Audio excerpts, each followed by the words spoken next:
आइए विद्यार्थियों, अब हम देखने जा रहे हैं प्रश्नावली 9.1 के प्रश्न क्रमांक 9 को, जिसमें दिया है कि एक मीनार के पाद बिंदु से एक भवन के शिखर का उन्नयन कोण 30 अंश है और भवन के पाद बिंदु से मीनार के शिखर का उन्नयन कोण 60 अंश है। यदि मीनार की ऊंचाई 50 मीटर हो तो भवन की ऊंचाई ज्ञात करें। यहाँ पर दो बातें दे रखी है, एक मीनार है और एक भवन है, और एक बार मीनार के पाद बिंदु से भवन के शिखर को देखा जा रहा है और एक बार भवन के पाद बिंदु से मीनार के शिखर को देखा जा रहा है। तो दोनों अलग अलग उन्नयन कोण बन रहे हैं। अब ये बताओ कि बड़ा कौन है, मीनार बड़ी है या भवन बड़ी है? मीनार। तो सबसे पहले मैं यहाँ पर मीनार बना रहा हूँ एक डिफरेंट कलर की चौक से, ताकि हमको ये समझ में आए ये मीनार है।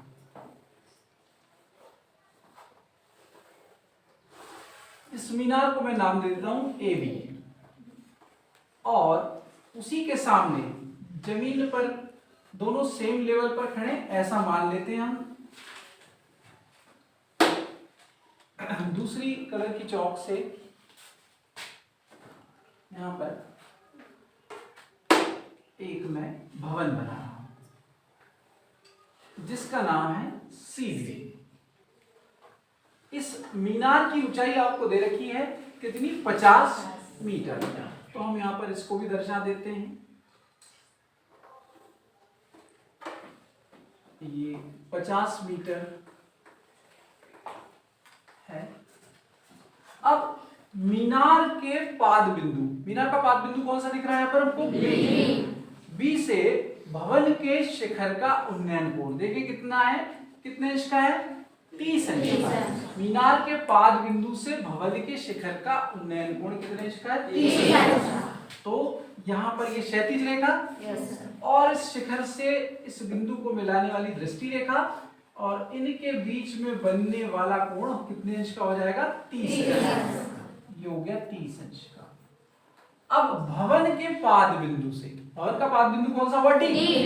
यहां से अब मीनार के शिखर का उन्नयन कोण कितने अंश का है? 60 अंश।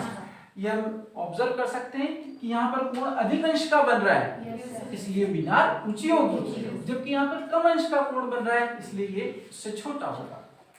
तो मैं इसको मिला रहा हूं फिर से, क्षैतिज रेखा और दृष्टि रेखा के बीच बने कोण को हम उन्नयन कोण कहते हैं, जानते हैं। तो बिंदु डी से ए को मिला रहा हूं और ये कोण बन गया कितने अंश का? 60। अब हमको क्या ज्ञात करना है? भवन की ऊंचाई। तो भवन की ऊंचाई को हम यहाँ पर पुनः h मान लेते हैं, जैसा कि हमने पिछले प्रश्न में भी माना था। इस प्रश्न में भी उसको h मान लेते हैं और इन दोनों के बीच की दूरी यानी भवन और के बीच की दूरी को हम x मानेंगे। अब इस चित्र का हम थोड़ा सा परिचय देते हैं, शुरू करें इसको। माना, यहां लिख रहा हूं मैं कि माना ए बी बराबर 50 मीटर ऊंची मीनार के पाद बिंदु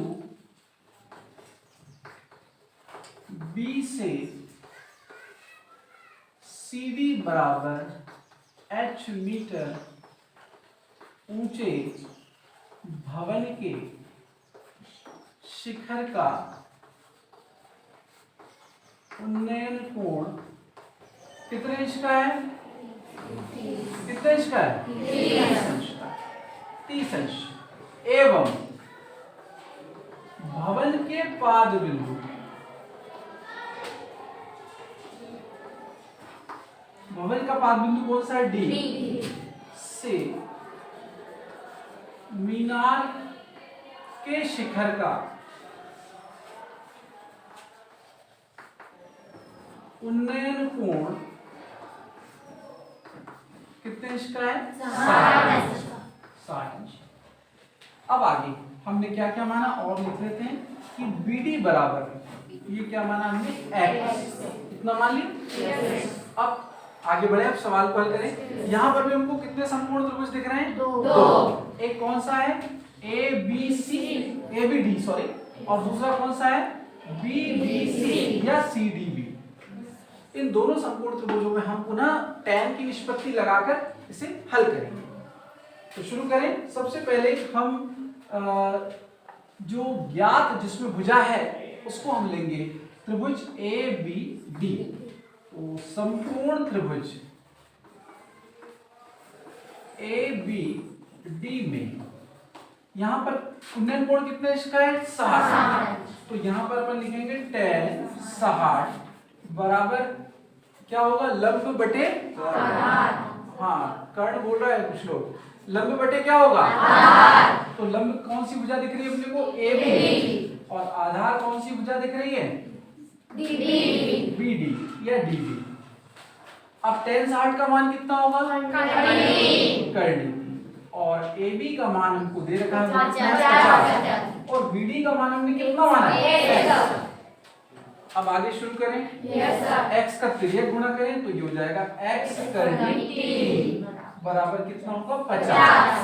या हम यहाँ से x का मान भी निकाल सकते हैं चाहे तो x का मान क्या हो जाएगा? 50 कर्णी का पक्षांतर करेंगे तो 50 बटे कितना हो जाएगा? कर्णी 3। और इसको हम समीकरण नंबर 1 देंगे। ठीक है। अब पुनः हम दूसरे समकोण त्रिभुज को लेते हैं। पुनः समकोण त्रिभुज BDC में अब यहां पर देखें कि कोण कितने अंश का बन रहा है? 30 अंश का। tan 30 अंश। अब यहां इस कोण के लिए लंब भुजा कौन सी हो जाएगी? CD। और आधार तो वैसा ही रहेगा। तो tan 30 बराबर CD बटे BD। tan 30 का मान कितना होगा? 1 बटे कर्णी 3 बराबर CD का मान कितना है? H और BD का मान X। बिल्कुल सही। अब x का तिर्यक गुणा करें फिर से। तो x का तिर्यक गुणा करने पर होगा x बटे कर्णी 3 बराबर कितना होगा? H हो जाएगा। अब x का मान रख देंगे यहां से हम। तो x का मान कितना है? x का मान समीकरण 1 से रखने पर अब x का मान कितना है? 50 बटे कर्णी। तो ये हो जाएगा 50 बटे कर्णी 3 बटे भी कर्णी 3 बराबर क्या होगा? H। अब हम जानते हैं कि कर्णी 3 का नीचे गुणा हो जाएगा। ये एक भिन्न है और ये भी, तो ये अंश बटे हर है। कर्णी 3 का नीचे गुणा हो जाएगा, हमको मिलेगा 50 बटे कर्णी 3 गुणित कर्णी 3 बराबर H।